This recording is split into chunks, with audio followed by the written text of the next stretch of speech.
Assalamualaikum warahmatullahi wabarakatuh. Perkenalkan, nama saya Titin Francisca, NIM 0311520187 dari kelas MJ20M.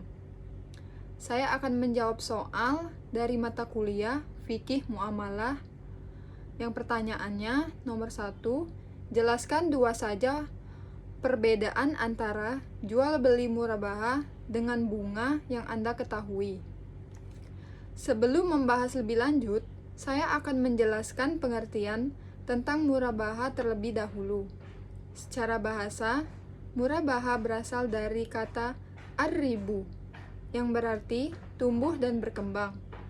Murabahah juga dapat diartikan sebagai al-irba'ah, karena salah satu dari dua orang yang bertransaksi memberikan keuntungan kepada yang lainnya.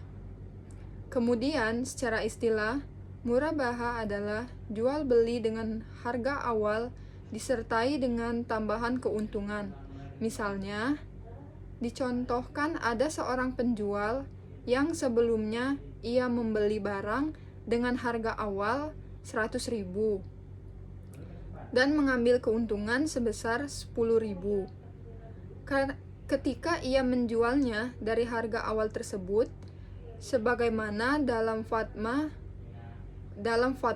Dewan Syariah Nasional Majelis Ulama Indonesia nomor 4/DSN-MUI-4/2000. Murabahah didefinisikan sebagai menjual suatu barang dengan menegaskan harga belinya kepada pembeli dan pembeli membayarnya dengan harga lebih sebagai laba. Selain itu, juga terdapat definisi murabahah menurut para ulama, seperti ulama Hanafiyah yang mendefinisikan murabahah sebagai pemindahan sesuatu yang dimiliki dengan akad awal dan harga awal disertai tambahan keuntungan. Sedangkan menurut ulama Syafi'iyah dan Hanabilah, murabahah adalah jual beli dengan harga pokok atau harga perolehan penjual ditambah keuntungan 1 dirham pada setiap 10 dinar atau semisalnya, dengan syarat kedua belah pihak yang bertransaksi mengetahui harga pokok. Lalu, apakah jual beli murabahah sama dengan bunga atau riba? Pertanyaan tersebut sering sekali ditanyakan oleh seseorang ketika sedang berbicara mengenai riba, bunga murabahah, dan bank syariah. Padahal sudah banyak sekali ulama dan pakar Islam menjelaskan bahwa murabahah dan bunga itu berbeda. Berikut beberapa perbedaan murabahah dan bunga atau riba. 1. Sistem transaksi atau akad. Transaksi atau akad yang digunakan dalam perbankan yang menggunakan sistem bunga adalah transaksi pinjam-meminjam uang. Sedangkan transaksi atau akad yang digunakan dalam murabahah adalah akad tijarah atau bisnis, yakni transaksi jual beli barang dengan pembayaran tangguh. Dalam konteks asuransi, akad ini merupakan kesepakatan kedua belah pihak yang selanjutnya akan jadi aturan dasar untuk semua hal yang berlaku pada asuransi syariah yang dibeli. Akad tijarah ini adalah untuk mengelola uang premi yang telah diberikan kepada perusahaan asuransi syariah yang berkedudukan sebagai pengelola atau mudorib. Sedangkan nasabahnya berkedudukan sebagai pemilik uang atau sohibul mol. Ketika masa perjanjian habis, maka uang premi yang diakadkan dengan akad tijarah akan dikembalikan beserta hasil baginya. Perbankan syariah tidak menggunakan transaksi atau akad pinjam-meminjam uang sebab dalam Islam, transaksi pinjam-meminjam merupakan akad tolong-menolong atau tabarru di mana orang atau lembaga yang meminjamkan uang tidak boleh meminta kelebihan dari sejumlah uang yang dipinjamkannya. Atau singkatnya, akad ini tidak berfokus pada keuntungan. Karena tujuan dari transaksi akad tabarru adalah mendapatkan pahala dan ridho Allah Subhanahu wa Ta'ala. Namun, jenis akad tijarah dapat diubah menjadi jenis akad tabarru bila pihak yang tertahan haknya dengan rela melepaskan haknya sehingga menggugurkan kewajiban pihak yang belum menunaikan kewajibannya. Perbedaan yang kedua yaitu margin keuntungan. Penetapan margin keuntungan adalah penetapan keuntungan dari harga jual sejumlah tertentu dengan mempertimbangkan keuntungan yang akan diambil. Biaya-biaya yang ditanggung, termasuk antisipasi timbulnya masalah-masalah dan jangka waktu pengembalian, bunga diambil dari jumlah pokok uang yang dipinjamkan dan besarnya persentase bunga. Disesuaikan dengan tingkat suku bunga dan besarnya bunga, dapat terus bertambah seiring dengan lamanya waktu pengembalian pinjaman uang. Contohnya, apabila kita meminjam uang dengan menggunakan sistem bunga, misalnya besarnya bunga 2% per bulan, dan kesepakatan kita mengembalikan pinjaman selama 3 tahun, maka jumlah persentase bunga adalah 12 dikali 3 dikali 12% dikali 2% sama dengan 72%. Apabila kesepakatan kita mengembalikan pinjaman selama 5 tahun, maka jumlah persentase bertambah menjadi 12 dikali 5 dikali 2% sama dengan 120%, dan seterusnya. Sedangkan margin keuntungan dalam murabahah diambil dari harga barang dengan besarnya keuntungan, sesuai kesepakatan antara bank sebagai penjual dan nasabah sebagai pembeli, sesuai dengan kesepakatan antara penjual dan pembeli di awal akad. Sebagaimana kesepakatan dalam transaksi atau akad jual beli tertangguh dengan pengembalian besarnya margin keuntungan yang diambil oleh penjual secara wajar.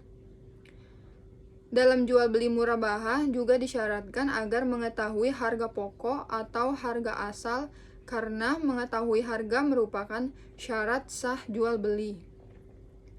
Syarat ini juga diperuntukkan untuk jual beli at-tauliyah dan al-wadi'ah. Hendaknya margin keuntungan juga diketahui oleh si pembeli. Untuk pertanyaan nomor 2, mengapa pola pikir orang yang menyamakan jual beli dengan bunga sama dengan pola pikir orang musyrik dan Yahudi? Tunjukkan ayat Al-Quran dan asbabun nuzul yang mengatakan itu. Pola pikir orang yang menyamakan jual beli dengan bunga sama dengan pola pikir orang musyrik dan Yahudi, karena riba sendiri merupakan penyakit ekonomi masyarakat yang telah dikenal sejak lama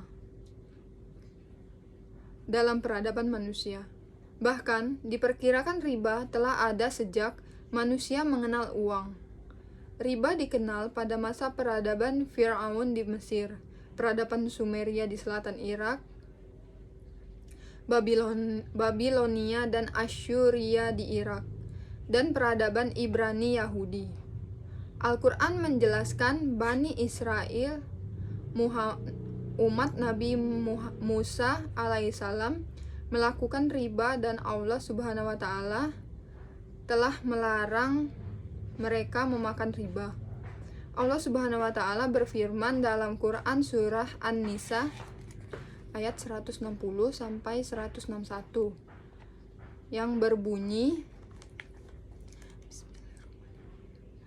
Fabizulmim minal lazina hadu harramna alaihim thayyibatin uhillat lahum basid wa bisaddihim an sabilillahi kasiran wa wa ahzihimur riba wa qad nuhu anhu wa aqlihim amwalan nasi bil batili wa a'tadna lil kafirina minhum azaban alim. Yang artinya, karena kezoliman orang-orang Yahudi, kami harapkan bagi mereka makanan yang baik-baik yang dahulu pernah dihalalkan. Dan karena mereka sering menghalangi orang lain dari jalan Allah, dan karena mereka menjalankan riba, padahal sungguh mereka telah dilarang darinya. Dan karena mereka memakan harta orang dengan cara tidak sah atau batil, dan kami sediakan untuk orang-orang kafir di antara mereka azab yang pedih.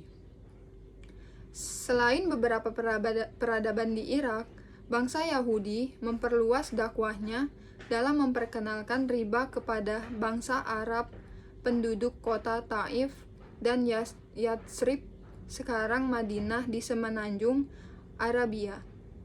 Di kota-kota ini, bangsa Yahudi berhasil meraup keuntungan yang tak terhingga. Bahkan bangsa Arab sampai menggadaikan anak, istri, bahkan diri mereka sendiri sebagai jaminan untuk hutang riba.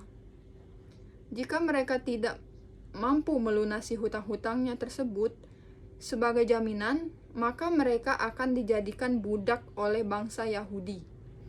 Kemudian dari kota Taif lalu menjalar ke kota Mekah, dan hal itu dipraktikkan oleh para bangsawan kaum Quraisy jahiliyah atau jami uzulu riba. Karena maraknya riba di kota Mekah, Rasulullah SAW pada saat haji wada di Arafah, beliau bersabda, riba jahiliyah telah dihapuskan. Riba pertama yang kuhapuskan adalah riba Abbas bin Abdul Muthalib.